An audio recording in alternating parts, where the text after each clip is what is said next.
Both before and after the grouping of the three island railway companies within the Southern Railway in 1923, items used in the operation of the lines were often idiosyncratic. Such items as remain are rare and are thus highly collectible.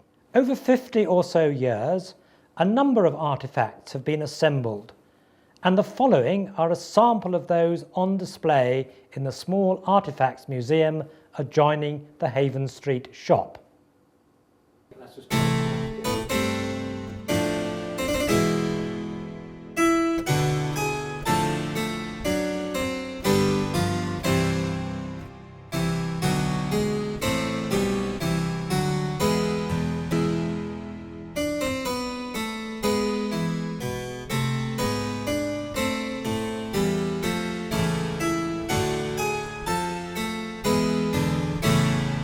Railway carriage keys still have a use today, and ones like this ultra-rare example from the Freshwater, Yarmouth and Newport Railway show how carefully companies marked their property.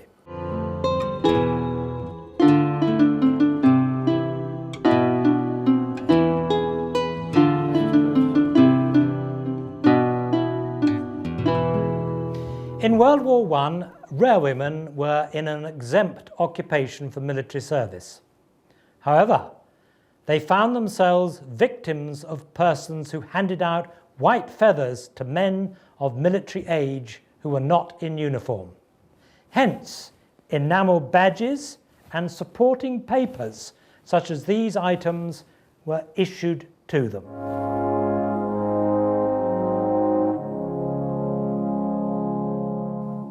Prior to 1923, Isle of Wight ferries were operated jointly by the mainline railway companies serving Portsmouth. Even then, it was unusual for such humble vessels each to have individually engraved glass and silverware, such as this milk jug and sherry glass from the paddle steamer Duchess of Fife. The glass is a most improbable survivor from the ship that was scrapped in 1929. Prior to the introduction of loudspeakers, it was customary for handbells to be rung at termini a few minutes before the departure of the train. This bell was used at Ryde Pierhead and bears the initials of the London, Brighton and South Coast Railway, one of the co-owners of the line between Ryde Pierhead and Ryde St John's Road.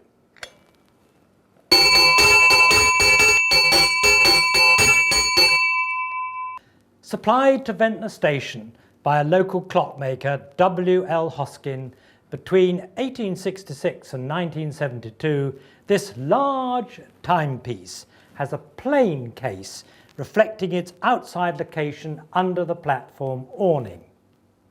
By contrast, the movement is a well-finished and sophisticated one of regulator specification with a precision escapement.